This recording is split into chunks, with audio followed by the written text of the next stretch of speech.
Hey everyone, welcome to this month's E-Link. As we step into this Pentecost season, I'm reminded again why this moment in the church calendar carries so much wonder. Pentecost is in many ways the birthday of the church. It's the moment ordinary people were filled with extraordinary power. But the story doesn't begin in some upper room. It begins in the days leading up to it. See, in the Bible, the weeks before Pentecost, or Shavuot in Hebrew, were called the counting of the Omer. God's people, they didn't simply wait, they counted up towards the harvest time.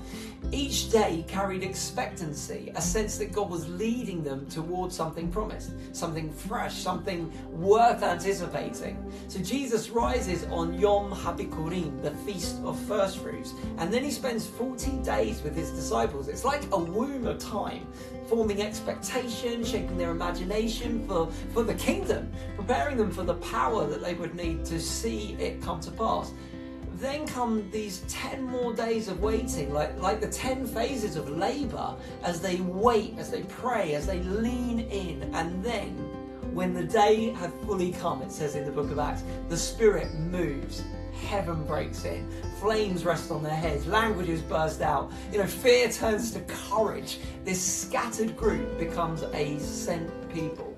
God fills ordinary lives with his extraordinary presence. So as we come into Pentecost, in Links, we want to posture ourselves in the same way. We want to count these days with faith, coming hungry for a fresh filling, believing, come Holy Spirit, believing that this Pentecost, let's make it count. As we look across the Links family this month, that same expectancy is alive in the stories that we're sharing. So at our hub in Kenya, leaders gathered for the CRED conference, which was a space of learning, sharpening, dreaming together about what kingdom impact looks like in their communities. It's like a glimpse of the Spirit forming people for mission, just as he did in those days between resurrection and Pentecost. You'll read about in Malawi the team at Inuna who are continuing their courageous advocacy work with refugees, standing with the displaced, amplifying their voices and working for justice. And it's the kind of work that echoes the heart of Pentecost, the Spirit empowering the church to cross boundaries, to lift the vulnerable and to speak hope in many languages. We'll also read about in Nepal that a reforestation and climate sustainability project that is restoring land, strengthening communities and planting seeds, literally, for future generations. It's a picture of the Spirit renewing creation, reminding us that the gospel is good news for people and for the planet.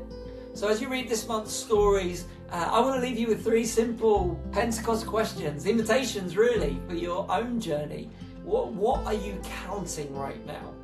The weeks before Pentecost were this season of counting with expectation. What are you counting in your own life? What counts for you? What are your prayers, your hopes, promises, longings, and how might God be preparing you through the waiting? Where do you need that fresh fullness?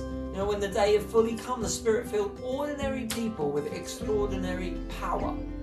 Where do you feel like you most need the Holy Spirit to fill, strengthen, or renew you in this season? How can we make room together for the Spirit? The disciples, they gathered, they prayed, they stayed united. Together we can do amazing things. And God moved.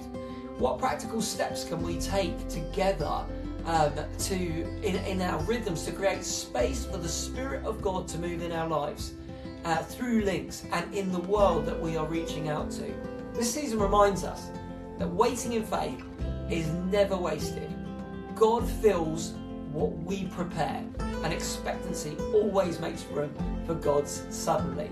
So thank you for joining with us in Links. Together we are connecting people, we're confronting poverty, and we are creating potential. Let's continue to see lives change and communities transformed as we join together in the power of the Holy Spirit. God bless you.